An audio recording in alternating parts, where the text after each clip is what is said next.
Hey everybody, welcome back to Magic Orthodoxy. My name is David, and this is another magic review.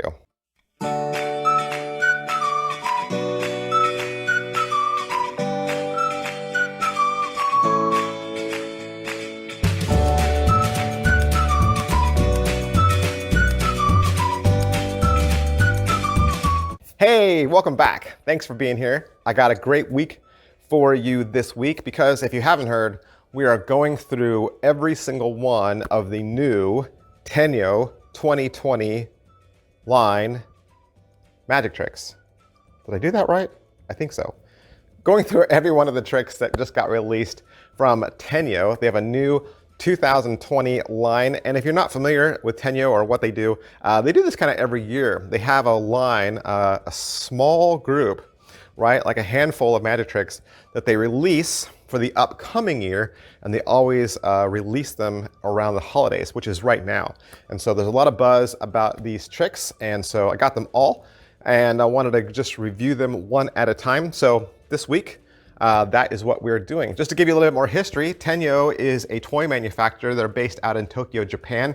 They were founded in 1953, and currently they do a lot of puzzles and games, but they also do magic tricks because they named the company, Tenyo, is named after the CEO's dad, who was also a magician. The Tenyo tricks also become very collectible. What you see typically is the Tenyo collectors, the magicians who are into these, they'll actually buy 2 complete sets. They'll buy one whole set to perform and to play with, and they'll buy another set just to collect. If you ask them what some of their favorites are, they would say Crystal Cleaver, or the Mystery China Box, Birdwatcher, What's Next, and the Flash Dice trick.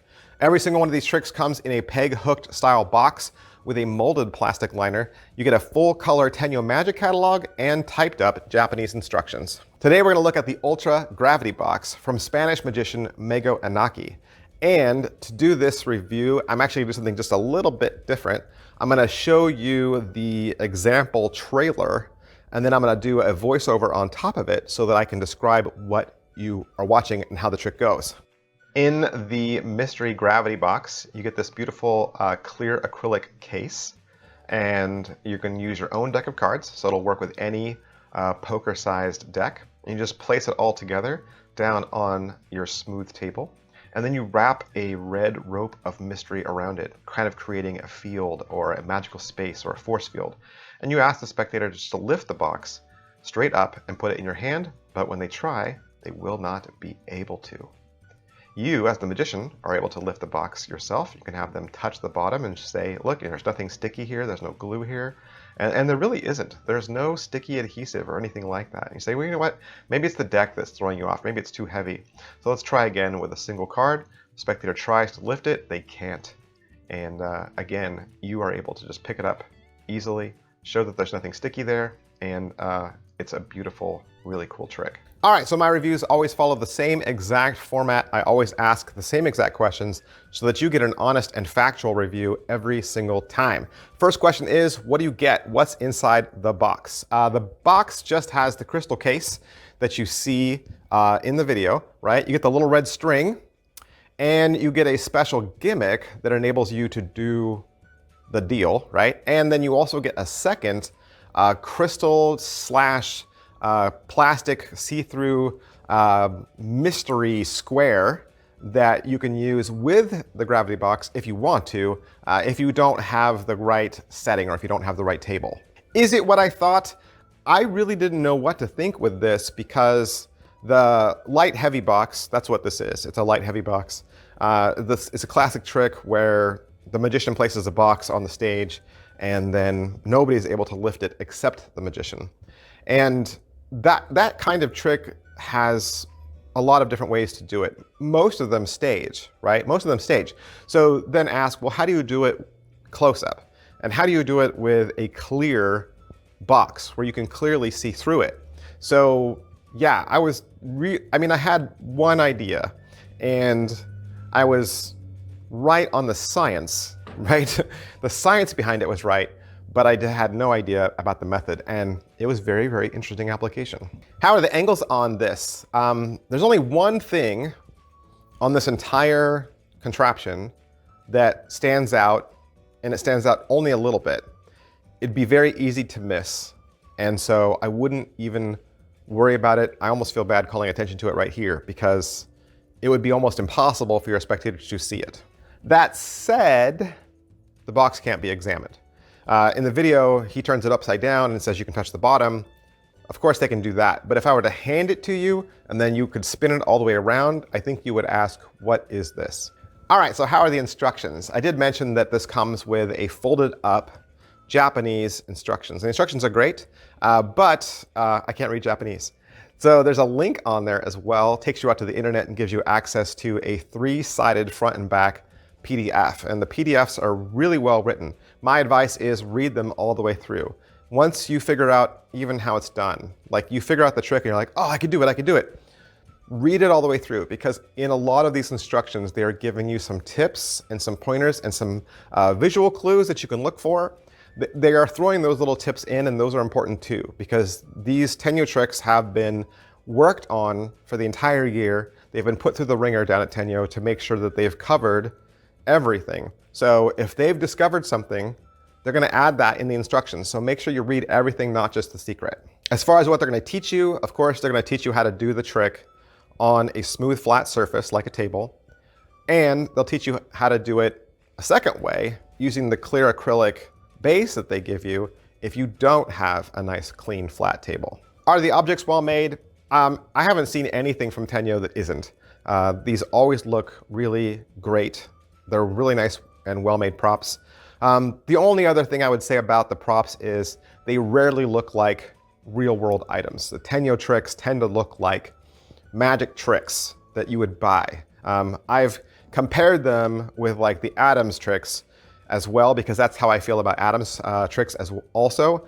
But to compare them against Adams is not fair for a magician, because a magician would say, yeah, but the Tenyo tricks are way better. They're more adult, and they're not as simple and not as basic. And I would agree with that. But the props still look like magic tricks. They look like something you would buy to do a magic trick. How much practice does this require? Surprisingly, it does require a lot of practice, because even once you figure out how to do the trick, then you're practicing on various surfaces around your house. You're like, does it work on this surface? Does it work on this surface? How do I? And every surface has its own nuance, which is why they include the clear acrylic piece. The only thing about the clear acrylic piece is then it's not a light heavy box trick. It ceases to become that. Now it's like, how did I get these two objects to glue together, right? That's kind of how it feels, because the smaller square looks like it's a part of the box because they're made out of the same material. So you're almost introducing a second magical item. And I liked the table version better without using it, but I think it's a different trick. The other thing about having the little square is you have to hold that down with your hands. So you're obviously, your hands are out there, which is also like, you know, what is the magician doing with his hands? Even though you're not doing anything, you're just holding it down, but the spectator doesn't know that. So maybe they think that you're doing something funny with your hands. Because if you were to let go, they would pick the box up and the square underneath it. Well, that's a weird trick, right? Because then you just made those two objects stick together. And the trick isn't a stick together trick. It's a you can't lift this trick, right? So I would much rather do it without the square, but it's not as easy or simple to do. All that to say, there's no setup and there's no reset. It is what it is. The objects are the objects you see. There's nothing you need to do in advance or reset when it's done. I think positives and the good things about it, when it works, when it pulls off, it's a very good visual, and it's a very fun, very affordable, right? Light heavy routine. If you've ever wanted to do a light heavy box, wow, now you can do it for 22 bucks and you can take it with you wherever you go. So that's great. The negatives for me was I couldn't get it to work 100% of the time. And it's not always it's not your fault. The science fails you for some reason, and you won't know that until the spectator goes to lift it. And once they do, you're like, oh, see, that was easy. You could do it too. So, and the other thing, let's say the science does work.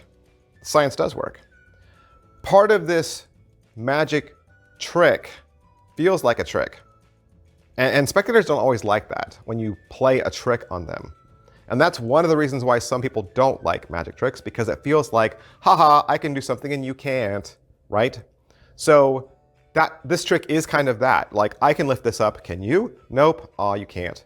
So if you're making your spectator feel like that, or even if you're not, if they just feel that internally, they might be the kind of person that wants to lift it off the table no matter what. And that is not impossible to do. It might be difficult to do, but it won't be impossible for your spectator to pull the box up, especially if they wiggle it around. They will be able to unlock it and get it off the table. So this is why it's kind of like a big negative for me. It doesn't work 100% of the time for me. I can't trust the science all the time. And if I ended up with a jerky spectator, they could wreck it. Is it worth your money? It's 22 bucks. Like I said, all the Tenyo tricks are around 20 bucks. And so I think you're always getting your money's worth for these, especially those of you who collect these. So who would like this? I think mentalists would like this because you have that whole hypnotist thing going. Like, you know, I can hypnotize you and now you can't lift this box. Anybody that wanted to do light, heavy box close up, and collectors of Tenyo Magic. Hey, that's everything I can say about the Ultra Gravity Box from Tenyo Magic. Of course, I want to thank hocus-pocus.com for allowing me to have this trick so that I could do the review for you. And if you'd like to purchase it for yourself, please head on down to hocus-pocus.com. They would love to be your magic resource for everything on the internet. Thanks, guys. I'll see you next time. Bye.